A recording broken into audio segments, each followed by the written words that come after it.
Assalamu alaikum students. This is our chapter 1 business communication. Let's have a start. Introduction to communication. इसमें हम बहुत सारी बातें हमने कम्युनिकेशन की थी, जिसमें कुछ मैंने आपको नॉन वर्बल के बारे में आपको ओरली बता दिया था। अब ये सारी की सारी जो अब स्टार्ट हो रही है, अभी ये वर्बल कम्युनिकेशन की बातें ज्यादा होंगी इसमें। कहीं कहीं पे इसमें टच होगा नॉन वर्बल का। तो अभी ये कि वर्बल में हमने ये कहा था कि वर्बल कम्युनिकेशन वो होती है जिसमें वर्ड्स यूज होते हैं। तो वर्ड्स वाली कम्युनिकेशन वो रिटन भी हो सकती है और स्पोकन भी हो सकती है, यानी ओरल और रिटन। वर्बल का वर्ड हम सिर्फ वर्ड्स वाली कम्युनिकेशन के लिए यूज करेंगे। If you remember, you might have heard that sometime you say verbal message. Verbal English language में ओरल मैसेज को भी क्या दिया जाता है, लेकिन आप बिजनेस कम्युनिकेशन में जो हम टर्म्स यूज करेंगे उसमें वर्बल को हम सिर्फ ओरल के लिए यूज नहीं करेंगे। वर्बल वो होगी जिसमें वर्ड्स यूज होते हैं, तो इसलिए जब हम वर्बल कहेंगे उसमें रिटन भी इंक्लूड करेंगे। लेकिन जब बात होगी नॉन वर्बल की, नॉन वर्बल कम्युनिकेशन में वर्ड्स नहीं होंगे, जिसे हमने कहा था वर्डलेस कम्युनिकेशन। अब इस सेक्शन का ओवरव्यू क्या है? Definition and objectives of communication. एक तो एक इसमें डेफिनेशन और कम्युनिकेशन के ऑब्जेक्टिव्स वो डिस्कस होंगे। इफेक्टिव कम्युनिकेशन किस कम्युनिकेशन को कहा जाता है, डायरेक्शन ऑफ कम्युनिकेशन क्या है कि कम्युनिकेशन किधर किधर किस डायरेक्शन में मूव करती है, यानी ऊपर से नीचे, नीचे से ऊपर, लेफ्ट से राइट, राइट से लेफ्ट, या बिल्कुल जो है ना ये इसमें हम एक तिरछी जैसे डायगोनल कम्युनिकेशन, ये डायरेक्शन से इनको हम डिस्कस करेंगे अलग अलग। फिर एक्सियम्स ऑफ इंटरपर्सनल कम्युनिकेशन। पहली बात तो ये है कि जस्ट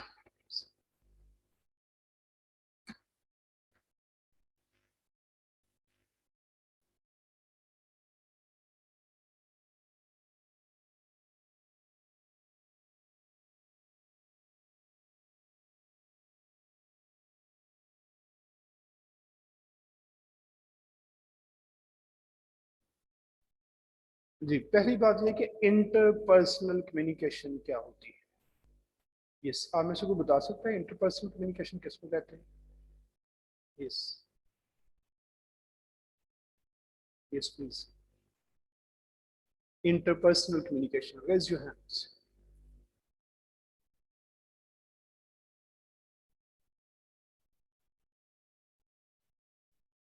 नो वन।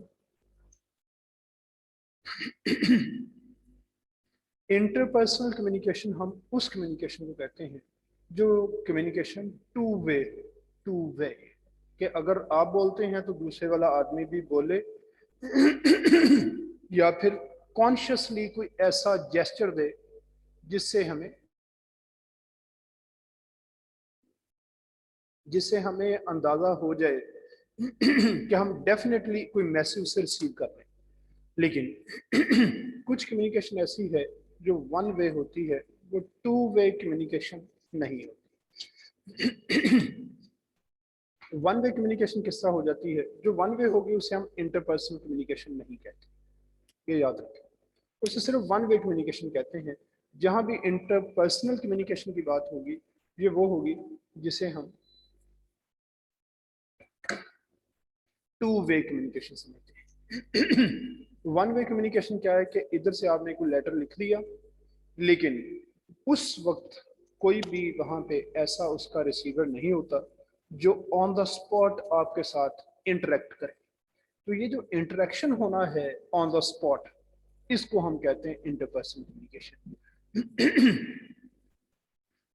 इसमें इंटरपर्सनल को समझने के लिए एक बात और बता दूं, इसमें हम यूं भी कहते हैं कि जब दोनों तरफ से जो कम्युनिकेटर्स हैं, दोनों जो पार्टीज हैं, एट अ टाइम सिमल्टेनियसली वो कम्युनिकेशन प्रोसेस में इन्वॉल्व हो, उस सूरत में तो हम इसको कहते हैं इंटरपर्सनल कम्युनिकेशन। अगर एट अ टाइम यानी सिमल्टेनियसली अगर दोनों पार्टीज कम्युनिकेशन प्रोसेस में इन्वॉल्व नहीं है, उस सूरत में उसे हम इंटरपर्सनल कम्युनिकेशन नहीं कहते, वो वन वे कम्युनिकेशन होगी, टू वे कम्युनिकेशन उसको हम नहीं कहते। अब वन वे क्या है? Recorded lectures, public speeches, nation को एड्रेस कर रहे हैं, कोई भी प्रेसिडेंट, प्राइम मिनिस्टर, कोई मिनिस्टर, चीफ मिनिस्टर, ये सब इनको हम यूं समझते हैं कि ये वन वे कम्युनिकेशन है सारी की सारी। टू वे उस वक्त होगी जब दोनों ही एट अ टाइम, जैसे मैं बात कर रहा हूँ आप सुन रहे हैं, आपका जब दिल चाहे आप हैंड रेज करके बात कर सकते हैं, तो ये जो ये टू वे होगी। समटाइम्स कुछ कम्युनिकेशन ऐसी होती है कि वो वन वे चलती रहती है, लेकिन एंड पे जाकर स्पीकर आपको टाइम देता है कि no you can also raise your questions if you got any. उस सूरत में वन वे से कम्युनिकेशन टू वे में कन्वर्ट भी हो जाती है। तो यहाँ पे है एक्सियम्स ऑफ इंटरपर्सनल कम्युनिकेशन। जब दो पार्टीज सिमिल्टेनियसली कम्युनिकेशन प्रोसेस में इन्वॉल्व होंगी उसके कुछ एक्सियम्स हैं। एक्सियम्स क्या होते हैं? ये वो ट्रूथ्स होते हैं जिन्होंने किसी ने, अब यहाँ चूंकि बात कम्युनिकेशन की तो हम कम्युनिकेशन की बात कर लेते हैं कि कम्युनिकेशन के एक्सियम्स ये हैं कि इन्होंने कम्युनिकेशन में डेफिनेटली साथ चलना ही चलना है, इनको आप इग्नोर कर नहीं सकते। देखें, जिसका ये है कि घर में खाना बनता है, खाने में देखें, अगर आप कहते हैं कि रोटी और सालन बनना है, तो ये नहीं हो सकता कि आटा उसमें शामिल ना हो या कि उसमें पानी शामिल ना हो। ये एक्सियम्स हैं कि वो चीजें जिन्होंने डेफिनेटली साथ चलना ही चलना है। स्टूडेंट हो और कभी वो पढ़े लिखे नहीं, ऐसा नहीं हो सकता, उसे कुछ ना कुछ टीच जरूर किया जाता है। ये एक्सिम्स हैं, ये चीजें जो है, ये ट्रूथ्स, इन्होंने साथ साथ चलना ही चलना है। फिर है पैरा लैंग्वेज। पैरा लैंग्वेज हमने नॉन वर्बल में बात की थी इसकी। यहाँ भी मैंने आपसे कहा था कि मोस्टली तो हम वर्बल की बात करेंगे, अंदर कहीं कहीं टच होगा नॉन वर्बल का। तो पैरा लैंग्वेज जो है ये नॉन वर्बल है। नॉन वर्बल में इस पैरा लैंग्वेज में क्या क्या चीजें शामिल हैं? Voice and sound.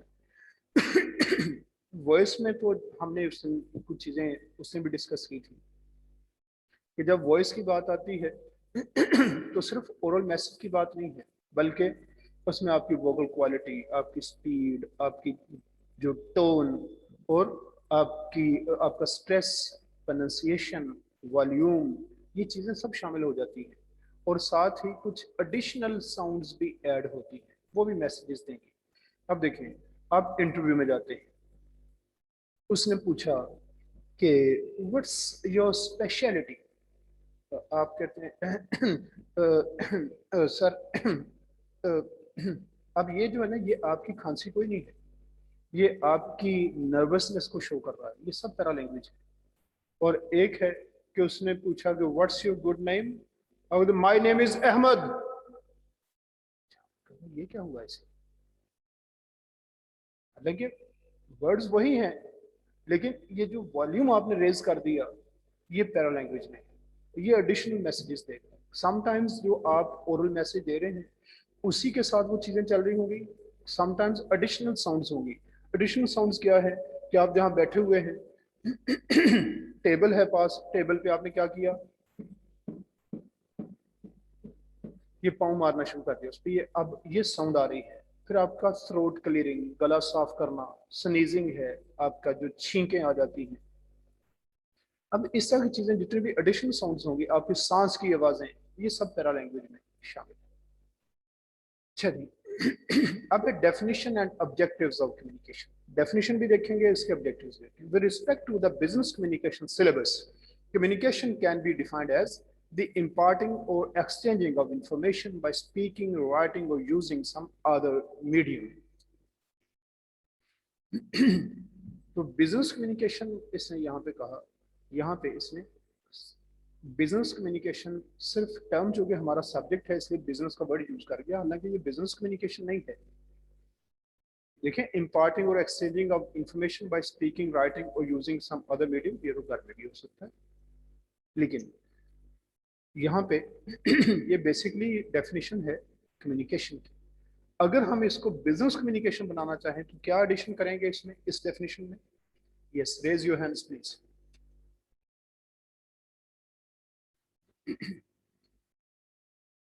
किधर है अली, हमजा, सफीना और पता नहीं और भी कुछ नहीं, भूल गया मैं। Junaira, yes, raise your hands please.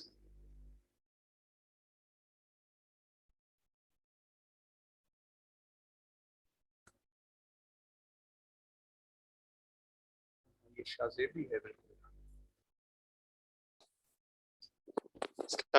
Sir वालेकुम अस्सलाम।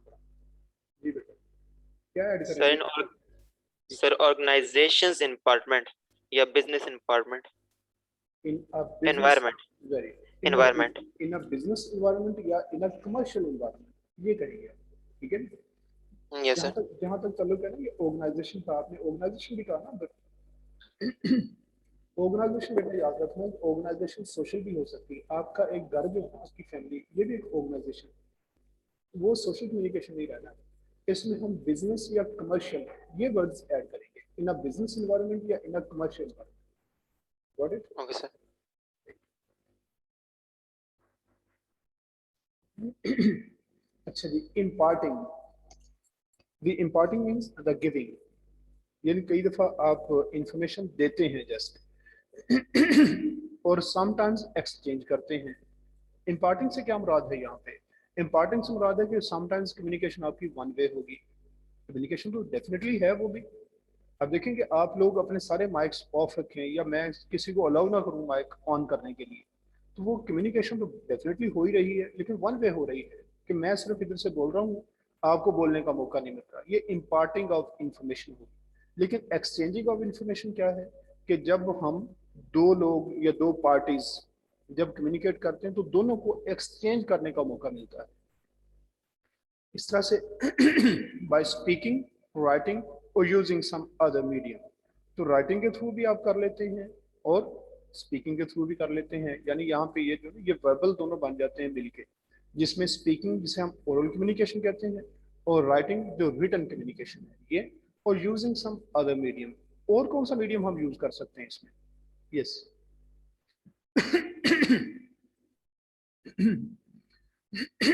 स्पीकिंग और राइटिंग तो हो गए, और कौन सा मीडियम यूज हो सकता है?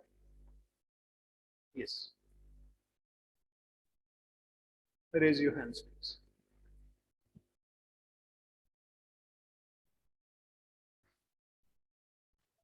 Something, sir. वालेकुम अस्सलाम जी बेटा, Sir, other medium is a non-verbal.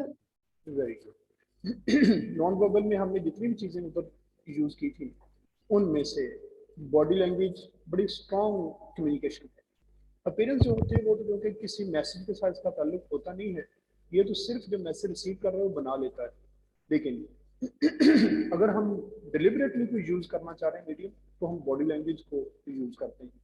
फिर समटाइम्स वो जो टाइम, स्पेस एंड साइलेंस, उनको भी यूज कर देते हैं। और अपेयरेंस जो होती है उसको हम चेंज तो नहीं करते, लेकिन before the process of communication starts, हम अपनी अपेयरेंस वैसी बना जरूर सकते हैं। अब जैसे क्लासेस में हमें समटाइम्स ये पता होता है कि फलां क्लास में उसमें जो बच्चे हैं ये बोलते बहुत हैं, वहाँ पर हम बिल्कुल सीरियस होकर बाहर से सोच के जाते हैं कि यहाँ पे सीरियस रहना है, ताकि ये समझें कि ये टीचर को एक्स्ट्रा बात ना करते हैं ना सुनते हैं। ये क्या है कि हमारी अपीयरेंस ऐसी होती है उस वक्त कि जिसकी वजह से उन्हें ये मैसेज मिल जाता है। तो ये डेफिनेटली स्पीकिंग और राइटिंग वर्बल कम्युनिकेशन है। और जब हम कहते हैं यूजिंग सम अदर मीडियम, तो नॉन वर्बल में से हम कुछ भी यूज कर सकते हैं। Thank you.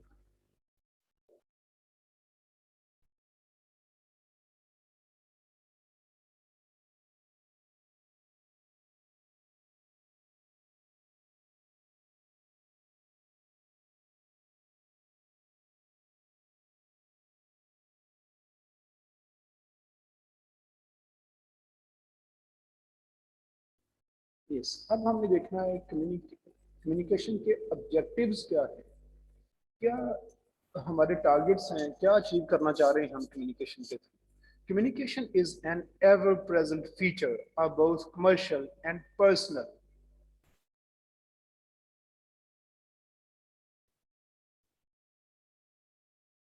life. तो कम्युनिकेशन के बगैर तो हम रह नहीं सकते, चाहे आपकी कमर्शियल लाइफ हो या आपकी पर्सनल लाइफ हो। whether initiated consciously और सबकॉन्शियसली। आप जानबूझ के कम्युनिकेट भी करते हैं और कुछ कम्युनिकेशन हो भी जाती है। क्या ख्याल है कि कम्युनिकेशन ये हो कैसे जाती है? ये आप में से बताएगा कोई कि आप नहीं कर रहे लेकिन कम्युनिकेशन हो गई, ये कैसे हो जाती है?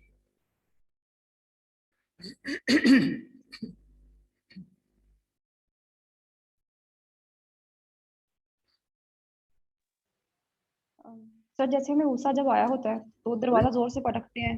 जी, सर जब गुस्सा आया होता है जी।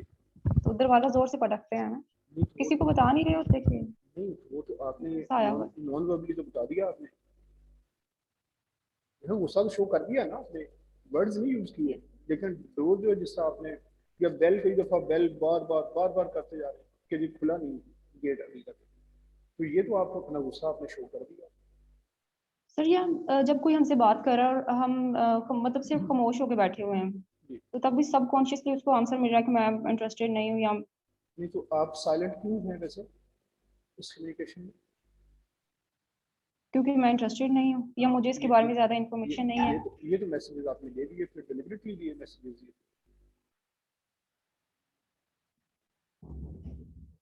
सबकॉन्शियसली कैसे होगा? सबकॉन्शियसली वो है जिसका आपको पता ही नहीं होता। देखिए, आप किसी से बात करते हुए आप जो किसी ने पूछा वो बता दिया, ठीक है ना, लेकिन अब देखने वाले जो आपकी अपनी फैमिली में देखने कम्युनिकेशन हो रही होती है, अब आपको ये याद नहीं है कि उस वक्त आपने किस कलर का ड्रेस पहना हुआ है। अब देखने वाले के साथ क्या किया, कोई आपके लेडीज को घर में बहन भाई किसी ने भी, कि ये देखो कि इसने ना जब भी कोई बात ये इससे पूछे, उसको क्या है कि इसको जब भी कम्युनिकेशन होगी ग्रीन ग्रीन कलर का सूट पहना होता है, जब भी कहीं जानो ग्रीन, और आपके जहन में भी नहीं है, जो आपको पता ही नहीं है वो सारा सबकॉन्शियस है। आप क्लास में बैठे हुए बात करते हैं जब भी, और साथ क्या है कि समटाइम्स आपने पेन पकड़ा होता है, नीचे ना कुछ आप ऐसे लाइंस वगैरह ड्रॉ कर रहे हैं, लेकिन आपको नहीं पता कि मैं ये क्या कर रही हूँ। देखने वाले ने ये कर देख के मैसेज किया कि लगता है कि इसकी इंटरेस्ट पूरी नहीं, हालांकि आपको पूरा इंटरेस्ट में भी हो, लेकिन आपको नहीं पता कि मेरे इस ये पेन को नीचे रन करने में क्या मैसेज आ रहा है, कुछ पता नहीं। क्लास में कोई लड़का लेट एंटर होता है, अब जो दूसरे लड़के बैठे थे वो कहते देखो ये नया सूट इसने पहना ना, आज सूट दिखाने के लिए, वो बेचारा डर रहा होता है कि टीचर मुझे रोक ना ले, पूछ ना ले, उसे पता ही नहीं कि मेरा सूट नया है या नहीं है। ये सारी इस तरह की जो कम्युनिकेशन ये सबकॉन्शियस है, ठीक है।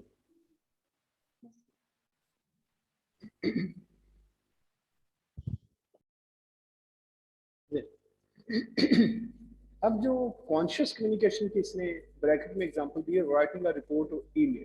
अब ये सब कॉन्शियसली तो नहीं जाती रिपोर्ट या ईमेल, ये तो आप लिखते हैं। और सब कॉन्शियसली की एग्जांपल दी through non verbal cues such as body language. अब कई दफा क्या होता है कि आप किसी से बात करते हुए सर में खारिश की, आपको नहीं पता कि मैं सर में खारिश के साथ की है, वो देखने वाले को मैसेज मिल रहा है कि जैसे इसके पता नहीं जुएं पड़ गई हैं, या पता नहीं ये नहाया ही नहीं हुआ, क्या मसला है इसे। अब ये क्या मैसेजेस हैं, जो कर रहा है जो मैसेज दे रहा है उसे कुछ पता नहीं, ये सब कॉन्शियस होता है।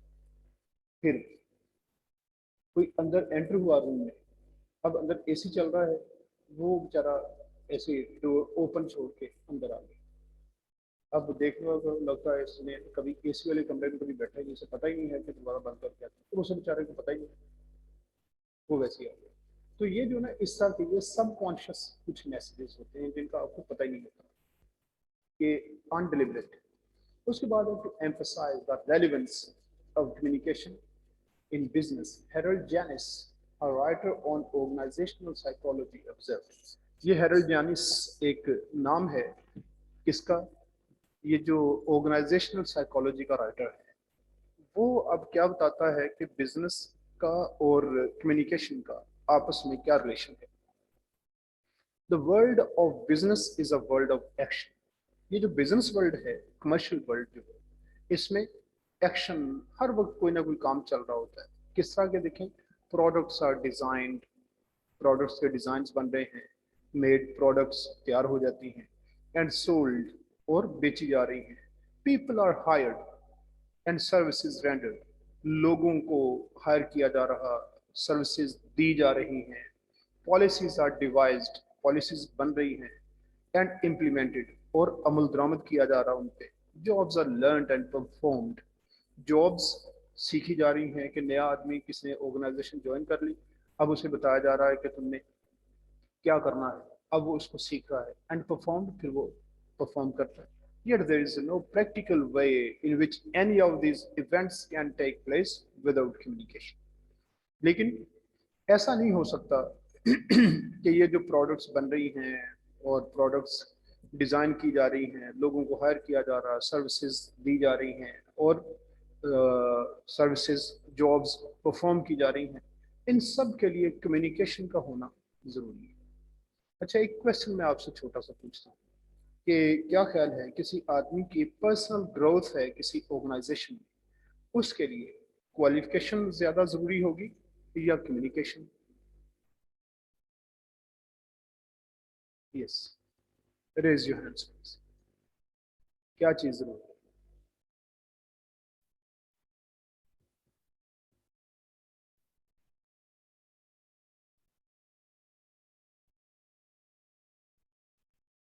क्वालिफिकेशन या communication?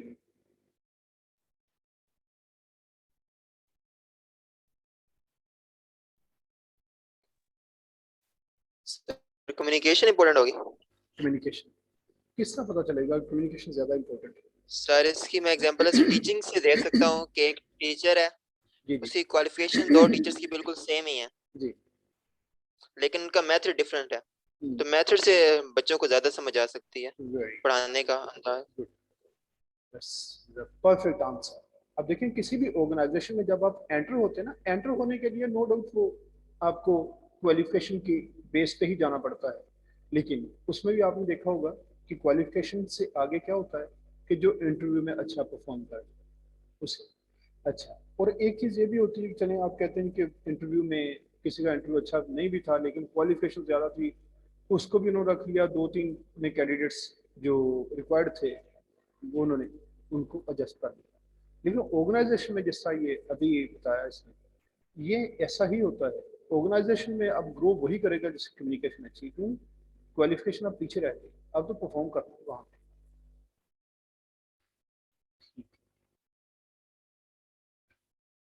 What should a communicator do? Communicator क्या करे? It follows that effective communication is critical in business, given the volume of information that flows in, out, and within a business. अब देखें कि effective communication जरूरी है, सिर्फ communication होना जरूरी नहीं। अब देखें ना कि टीचर, अगर मैं मिसाल के तौर पे ये कहूँ कि जी मैंने आज 5 पेजेस पढ़ा दिए, मैंने 6 पेजेस पढ़ा दिए, तो किसी ने पूछा जी बच्चों को समझ भी आ गई? वो समझ का क्या है, मेरा काम था उनको बता देना, मैंने बता दिया। नहीं, ये कम्युनिकेशन तो हो गई, इफेक्टिव कम्युनिकेशन नहीं। तो इफेक्टिव कम्युनिकेशन क्रिटिकल है, जरूरी है कि हम कम्युनिकेशन को इफेक्टिव। क्यों? कि कम्युनिकेशन देखिए किस तरह होगी, volume of information that flows in, out and with in a business. एक बिजनेस ऑर्गेनाइजेशन कुछ वो रिसीव कर रही है, फ्लोज इन, कम्युनिकेशन बाहर से आती है उसे रिसीव करती है, फिर आउट, फिर वो कम्युनिकेशन आगे भी दूसरी ऑर्गेनाइजेशन के साथ करती है, and with in a business. Business से मराल यहाँ पे बिजनेस ऑर्गेनाइजेशन है, तो उस बिजनेस ऑर्गेनाइजेशन के अंदर भी तो कम्युनिकेशन होनी है, आपस में भी कम्युनिकेशन करनी है इन्होंने। इसलिए बाहर की ऑर्गेनाइजेशंस के साथ जो एक्सटर्नल कम्युनिकेशन है उसमें क्या होगा, कुछ कम्युनिकेशन आप रिसीव कर रहे हैं, कुछ आप एक्सटेंड कर रहे हैं, रेंडर कर रहे हैं, और कुछ कम्युनिकेशन वो है जो आपकी अपनी ही ऑर्गेनाइजेशन के अंदर अपने सबॉर्डिनेट्स के साथ, अपने बॉस के साथ आप कम्युनिकेट करते हैं। Dedicating appropriate time and effort to checking, reading, understanding, and absorbing information, and the associated communication of that information is required to ensure communication is effective and achieves its objectives. Dedicating appropriate time. देखिए, communication को हम for granted नहीं ले सकते कि कोई नहीं कर ली ठीक है बस हो गई, ऐसा नहीं हो सकता। अब देखिए कॉलेज है ना, इसकी इसकी कम्युनिकेशन डेफिनेटली, इसमें कुछ चीजें ये तो नहीं हो रहा कि इसमें कोई प्रोडक्ट्स बन रही हैं, कोई लेदर के कोई ऐसे गुड्स बन रहे हैं, ऐसा कुछ भी नहीं है। यहाँ तो ये सारी की सारी ये एजुकेशन है, अब उसमें क्या होगा कि हमें अप्रोप्रिएट टाइम देना पड़ेगा किस चीज को, चेकिंग, इंफॉर्मेशन को चेक करना। अब ये जो देखें हम आपके सामने बैठ के बड़ी इजीली बातें कर लेते हैं, इसका मतलब ये नहीं कि ये सिर्फ बातें हैं, पता नहीं पीछे कितनी इसमें स्टडी है, कितनी मेहनत है, कितने साल का एक्सपीरियंस है इसके अंदर। ये चीजें क्या है कि हर चीज को चेक किया जा रहा है, चेकिंग, फिर रीडिंग, उसको रीड किया जाता है, अंडरस्टैंडिंग, अंडरस्टैंड किया जाता है, एंड अब्सॉर्बिंग इंफॉर्मेशन, और इंफॉर्मेशन को अब्सॉर्ब किया जाता है। अब्सॉर्ब करना क्या होता है असल में, तो अंडरस्टैंडिंग और अब्सॉर्बिंग तकरीबन मिलती जुलती चीजें हैं। जब आपने अंडरस्टैंड कर लिया तो डेफिनेटली आपको समझ तो आ गई, लेकिन अब्सॉर्बिंग जो है ना, वो ये होता है कि समटाइम्स आप वर्ड्स को तो समझ लेते हैं लेकिन हिडन मैसेज जो है वो समझ में नहीं आता। तो उस सूरत में हम अब्सॉर्बिंग की टर्म यूज करते हैं, और एक इसलिए भी अब्सॉर्बिंग की टर्म यूज करते हैं कि इसको माइंड में रिटेन भी करना है। जो जज्ब हो जाती चीज फिर वो रहती है वहीं पे। देखें, जैसे ये एक ब्लॉटिंग पेपर है, उसने इंक को अब्सॉर्ब कर लिया, अब वो इंक कहाँ चलेगी उसके अंदर। तो ये जो इंफॉर्मेशन इसको माइंड के अंदर रिटेन भी करना है, and the associated communication of that information is required to ensure communication is effective. अब इस चीज को इंश्योर करना कि अब जो आप इससे मिलती जुलती कम्युनिकेशन करेंगे, चेकिंग करने के बाद, रीड करने के बाद, अंडरस्टैंड करने के बाद, अब्सॉर्ब करने के बाद, अब ये देखना कि इफेक्टिव भी है या नहीं, एंड अचीव्स इट्स ऑब्जेक्टिव, और अपने ऑब्जेक्टिव्स को अचीव भी करें। अच्छा, इसमें एक बात याद रखें कि अगर ऑब्जेक्टिव अचीव ना हो तो हम ये नहीं कहेंगे कम्युनिकेशन इफेक्टिव नहीं। समटाइम्स देखें कि एक अच्छा सेल्स पर्सन वो आपको बिल्कुल कन्विंस कर लेता है अपनी बात पे, लेकिन आप कहते हैं कि आपकी सारी बातें ठीक है, प्रोडक्ट भी अच्छी है, क्वालिटी ठीक है, प्राइस भी ठीक है, लेकिन मैंने तो ये चीज अभी कल खरीदी है। उस सूरत में अब देखिए उसका ऑब्जेक्टिव ये तो नहीं था कि सिर्फ आपको ये बनाना है कि हमारी चीज अच्छी है। उसका काम क्या था, वो सेल्स पर्सन था, सेल्स पर्सन, उसे तो सेल करना था उसको, लेकिन आपने बता दिया कि अभी तो मैंने कल खरीदी, अभी नहीं दे सकता। तो इसका मतलब ये नहीं कि कम्युनिकेशन इफेक्टिव नहीं है, कम्युनिकेशन इफेक्टिव है। क्यों? कि वो जो रूल्स हम समझते हैं ना कि अच्छी, पोलाइट, इफेक्टिव कम्युनिकेशन, उसको उसने फॉलो किया है। हाँ, ऑब्जेक्टिव अचीव कर ले वो तो बड़ी अच्छी बात है, ना हो सके तो कम्युनिकेशन को उससे फर्क नहीं पड़ता। क्यों? आपके एंड पे कोई प्रॉब्लम नहीं आया, हाँ अगर आप कम्युनिकेशन की वजह से प्रॉब्लम आएगा फिर हम कहेंगे कि ये ineffective communication. Ultimately, communication will have an impact on the profitability of an organization. जितनी अच्छी आपकी कम्युनिकेशन होगी उतना ही आप ऑर्गेनाइजेशन का प्रॉफिट बेहतर होगा, which in the extreme could make the difference between success and failure. और अगर हम एक्सट्रीम लेवल पे जाके देखें तो किसी ऑर्गेनाइजेशन की सक्सेस कम्युनिकेशन पे डिपेंड करती है। किस कम्युनिकेशन पे? इफेक्टिव कम्युनिकेशन पे। और अगर इनइफेक्टिव कम्युनिकेशन है तो ये ऑर्गेनाइजेशन को फेल कर देती है। अब हमें देखना है की पर्पसेस क्या है कम्युनिकेशन के, यानी कम्युनिकेशन हम क्यों करते हैं। The key purposes of communication can be summarized as: first, acquiring information. हम इंफॉर्मेशन अक्वायर करने के लिए कम्युनिकेट करते हैं, किस तरह से, जैसा आप लोग, आपकी मेरे साथ ये कम्युनिकेशन क्यों है कि आप इंफॉर्मेशन गेन करना चाह रहे हैं। अक्वायरिंग, गेनिंग, अपडेनिंग, रिसीविंग, ये सब यही मीनिंग्स है। अच्छा, अब इसके लिए आप कम्युनिकेट कर रहे हैं किस तरह से। अब क्या करेंगे? फर्स्ट है कलेक्टिंग, जो मैं बता रहा हूँ उसको कलेक्ट कर रहे हैं। फिर एनालाइजिंग, फिर आप इसको एनालाइज करते हैं। एनालाइज किस तरह किया जाता है? एनालिसिस किसी चीज का जो होता है उसमें किसी भी चीज को पार्ट्स में डिवाइड किया जाता है। आप अलग अलग चीजों को समझते हैं, आप कहते हैं पर्पसेस अलग डिस्कस हुए हैं, डेफिनेशन अलग डिस्कस हुई है, इंटरपर्सनल क्या होती है, ये इस तरह की चीजें जब आप अलग अलग करके सोचते हैं पूरे मैसेज को, तो ये इसका मतलब आप एनालाइज कर रहे हैं। फिर चेकिंग, फिर इसको आप चेक करते हैं कि भाई ठीक है या गलत है, ऐसा हो सकता है, नहीं हो सकता। And processing numerous types of communication, और जो भी इंफॉर्मेशन किसी किस्म की भी आप रिसीव करते हैं उसकी प्रोसेसिंग, क्या मतलब है, एक प्रोसेस में से उसे गुजारा जाता है। ये जो है कलेक्ट करना, एनालाइज करना, चेक करना, ये प्रोसेसेस हैं ये सारे। तो processing numerous types of communication both internal and external to an organisation. तो जो भी इंफॉर्मेशन आती है उसको आप ऐसे नहीं है कि सुना बस आगे फॉरवर्ड कर दिया, ऐसा नहीं। प्रोसेसिंग करके जितनी भी टाइप्स हैं कम्युनिकेशन की, इंटरनल भी और एक्सटर्नल भी। इंटरनल है जो आपकी अपनी ऑर्गेनाइजेशन, इसके अंदर कम्युनिकेशन। एक्सटर्नल जब आप किसी दूसरी ऑर्गेनाइजेशन के साथ कम्युनिकेट करते हैं। This often involves initiatives to generate ideas and solutions. अब ये जो acquiring information है, ये क्यों आप acquire कर रहे हैं वो देखें। उसमें क्या है, to generate ideas. Ideas generate करने के लिए भी देखिए कोई प्रॉब्लम आपके सामने आ गया, अब यही चीजें हैं बुक में लिखी हुई, आप अपने तौर पे भी पढ़ सकते हैं, टीचर से क्यों सुनते हैं, ताकि आइडियाज जनरेट हो। आप कहते हैं हाँ अंडरस्टैंडिंग मेरी भी यही थी, चलो ये है कि साथ ये आइडिया भी मिल गया। एंड सॉल्यूशंस, और अगर किसी चीज की बिल्कुल समझ ही नहीं आ रही उसका सलूशन आपको मिल जाता है, प्रॉब्लम्स के सॉल्यूशन से।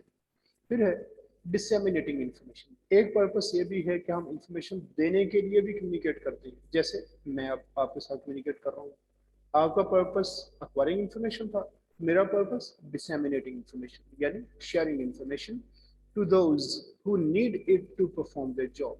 कि जो भी काम उन्हें मिला वो किस तरह करें। पेपर आपने देना है तो किस तरह पेपर होगा, ये मैं आपको इंफॉर्मेशन डिसेमिनेट कर रहा हूँ। मेक अ डिसीजन, और अगर आपसे डिसीजन नहीं हो रहा कि ये ठीक है ये ठीक है, वो और सॉल्व अ प्रॉब्लम, या फिर कोई प्रॉब्लम है उसका सोल्यूशन तो माइंड में नहीं आ रहा, वो इंफॉर्मेशन देने वाला आपको सोल्यूशन बता देता है। This might involve coordinating plans and communicating goals and structures. ये आमतौर पे जब आप मिलजुल के काम करते हैं, प्लान्स कोऑर्डिनेट करते हैं, आपसे मिल के कोई प्लान करना है तो उसमें फिर एक दूसरे को आप बताते हैं। And communicating goals and structures, और जब आप किसी कैंडिडेट को जॉब के लिए सिलेक्ट कर लेते हैं उस सूरत में क्या होगा, कम्युनिकेटिंग गोल्स, आप अपनी ऑर्गेनाइजेशन के गोल्स उन्हें बताते हैं कि हमारी ऑर्गेनाइजेशन का गोल क्या है, हमने कहाँ तक जाना है। एंड स्ट्रक्चर्स, स्ट्रक्चर जो होता है किसी ऑर्गेनाइजेशन का, इसमें हायरार्की आ जाती है। हायरार्की क्या है, जैसे लेडर होती है, आप आर्मी में सुनते हैं कि second lieutenant, lieutenant, captain, major, lieutenant colonel, colonel, फिर ब्रिगेडियर, फिर मेजर जनरल, फिर लेफ्टिनेंट जनरल, फिर जनरल। ये क्या है, एक हायरार्की, हायरार्की लैडर, एक सीढ़ी है कि नीचे से ऊपर तक कौन कौन से लेवल्स हैं। तो ये स्ट्रक्चर होता है किसी ऑर्गेनाइजेशन का कि इसमें किस किस सीट पे किस किस पोस्ट वाले लोग हैं। देखे ना, जैसे आप वो कुछ जूनियर मैनेजर, फिर सीनियर मैनेजर, फिर मैनेजर, ऐसा करते करते आप ऊपर डायरेक्टर तक पहुंचते हैं। तो ये अपने जितने आपके कैंडिडेट्स आते हैं आपके पास, कैंडिडेट्स नहीं रादर, जिनको आप इंडक्ट करते हैं, किसी को भी आप जो जॉब होल्डर्स हैं आपके न्यू, उन्हें स्ट्रक्चर्स बताते हैं। तो बहरहाल ये कुछ एग्जांपल्स हैं, जरूरी नहीं कि सिर्फ इतनी ही डिसेमिनेटिंग इन्फॉर्मेशन है। इन्फॉर्मेशन जब भी आप दे रहे हैं किसी भी इशू को सामने रखते हो तो वो डिसेमिनेटिंग इन्फॉर्मेशन आपका पर्पस होगा। देन मेंटेनिंग रिलेशनशिप्स, रिलेशनशिप्स को मेंटेन करने के लिए भी आप कम्युनिकेट करते हैं। रिलेशनशिप्स बिटवीन कोवर्कर्स, कॉलीग्स, इकट्ठे काम करने वाले लोग, and with both suppliers and customers, और सप्लायर्स के साथ, कस्टमर्स के साथ भी आप कम्युनिकेट करते हैं। Need managing through effective and appropriate communication. इनको आप किस तरह से मैनेज करते हैं, आप इफेक्टिव और अप्रोप्रिएट कम्युनिकेशन के साथ उनके साथ रिलेशनशिप्स को मेंटेन करते हैं। To ensure continuity of operations and ultimate profitability of the organization, ताकि जो काम है वो चलते रहे, continuity of operations and ultimate profitability of the organization, और ऑर्गेनाइजेशन ताकि इससे पूरा प्रॉफिट गेन कर सके। इसके लिए आपको ये रिलेशनशिप्स मेंटेन करने पड़ते हैं। तो यहाँ पे फील ये होता है कि जैसे मेंटेनिंग रिलेशनशिप से पहले भी एक चीज आनी चाहिए थी एज अ पर्पस। सोचिए जरा वो क्या हो सकती है। इंफॉर्मेशन एक्वायर करने के लिए भी हम कम्युनिकेट करते हैं, इंफॉर्मेशन डिसेमिनेट करने के लिए भी हम कम्युनिकेट करते हैं, रिलेशनशिप्स को मेंटेन करने के लिए, बरकरार रखने के लिए भी हम कम्युनिकेट करते हैं। लेकिन इससे पहले मैं कहता हूँ कि एक और चीज आनी चाहिए थी। वो क्या हो सकती है? यस, कोई आइडिया आप लोगों को? आइडिया शेयर बेटा जरूर किया करें, गलत हो जाएगा कुछ नहीं होता, फिर करें जरूर, इससे आपकी इन्वॉल्वमेंट ज्यादा होगी।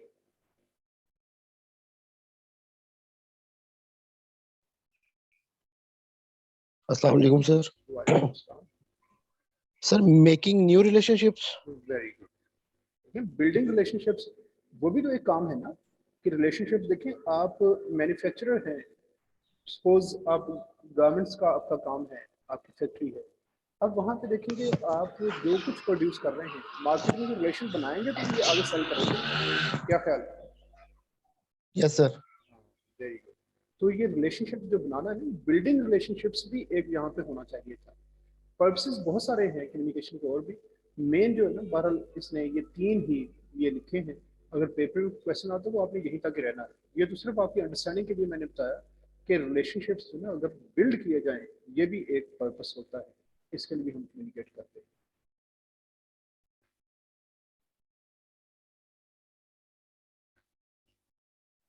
चलिए उसके बाद है की कैरेक्टरिस्टिक्स।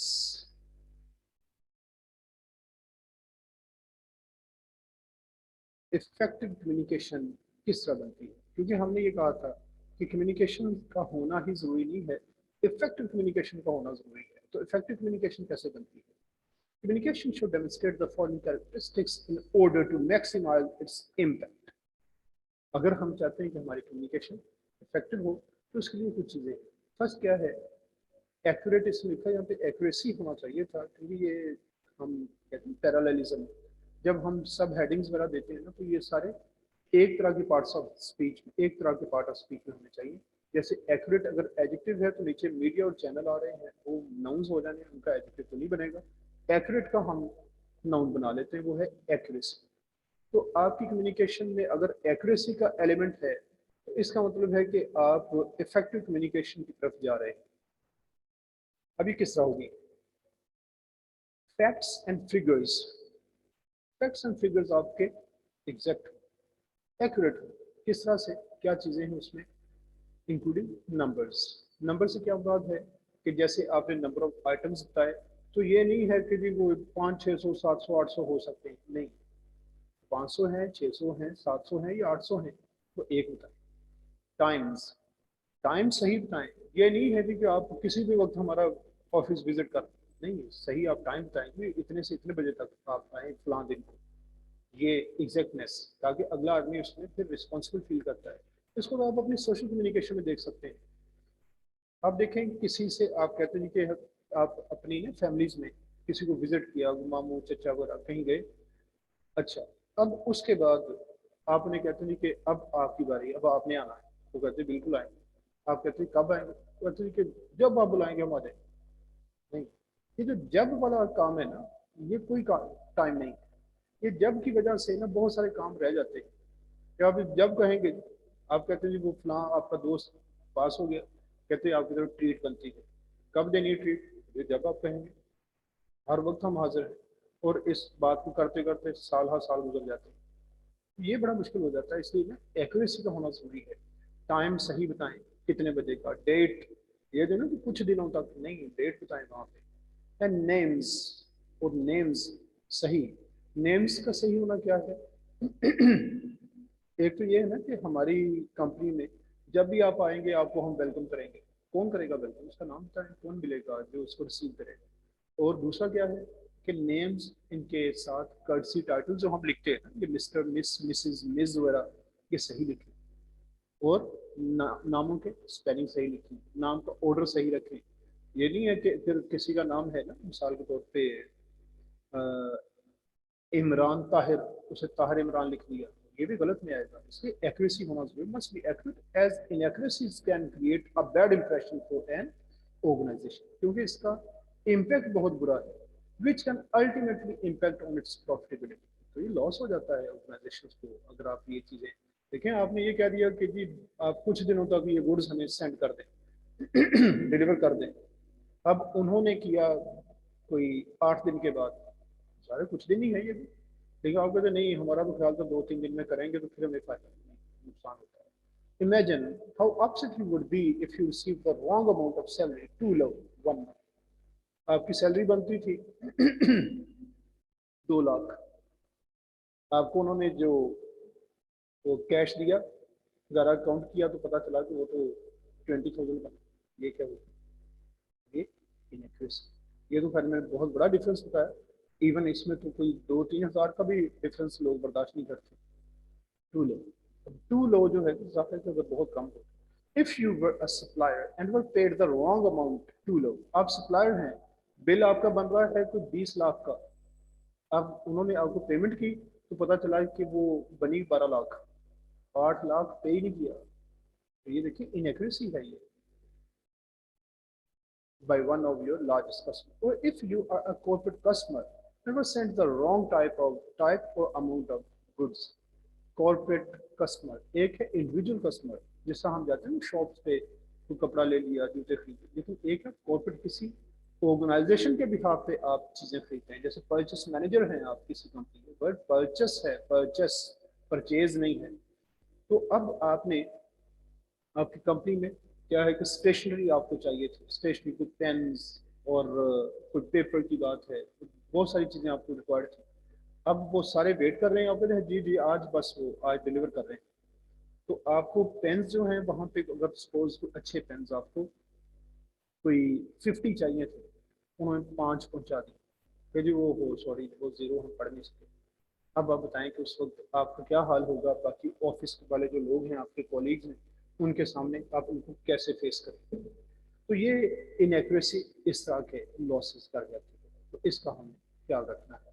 फिर अप्रोप्रिएट मीडिया एंड चैनल, जो मैसेज हमने देना है उसके मीडियम और चैनल भी सही यूज करें। जहाँ पे रिटर्न मैसेज की जरूरत वहाँ रिटर्न यूज करें।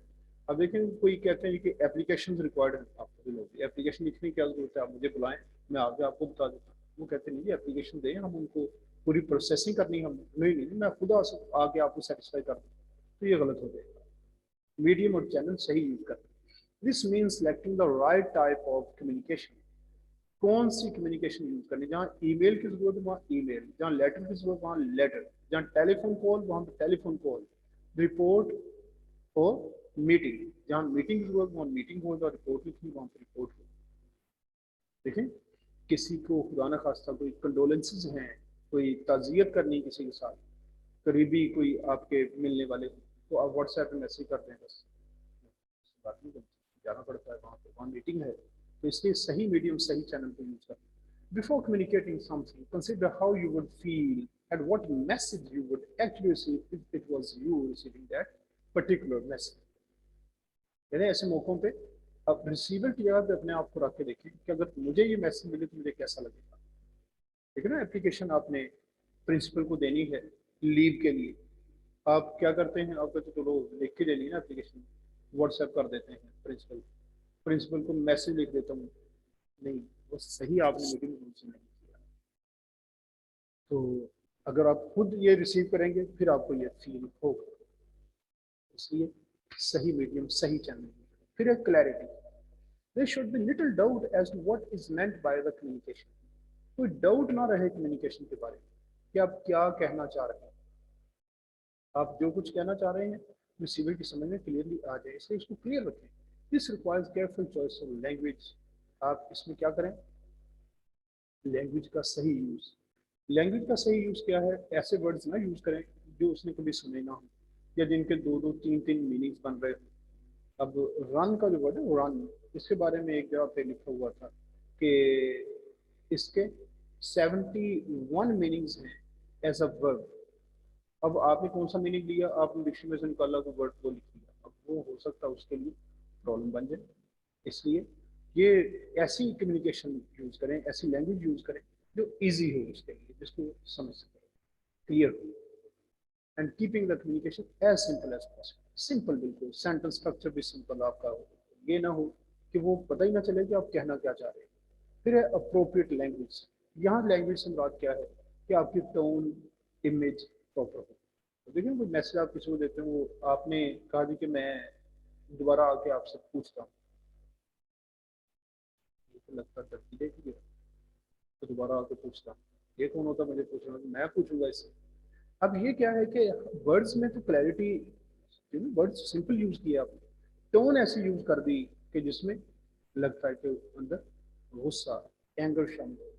The image and tone that are portrayed reflect both the sender and their organisation.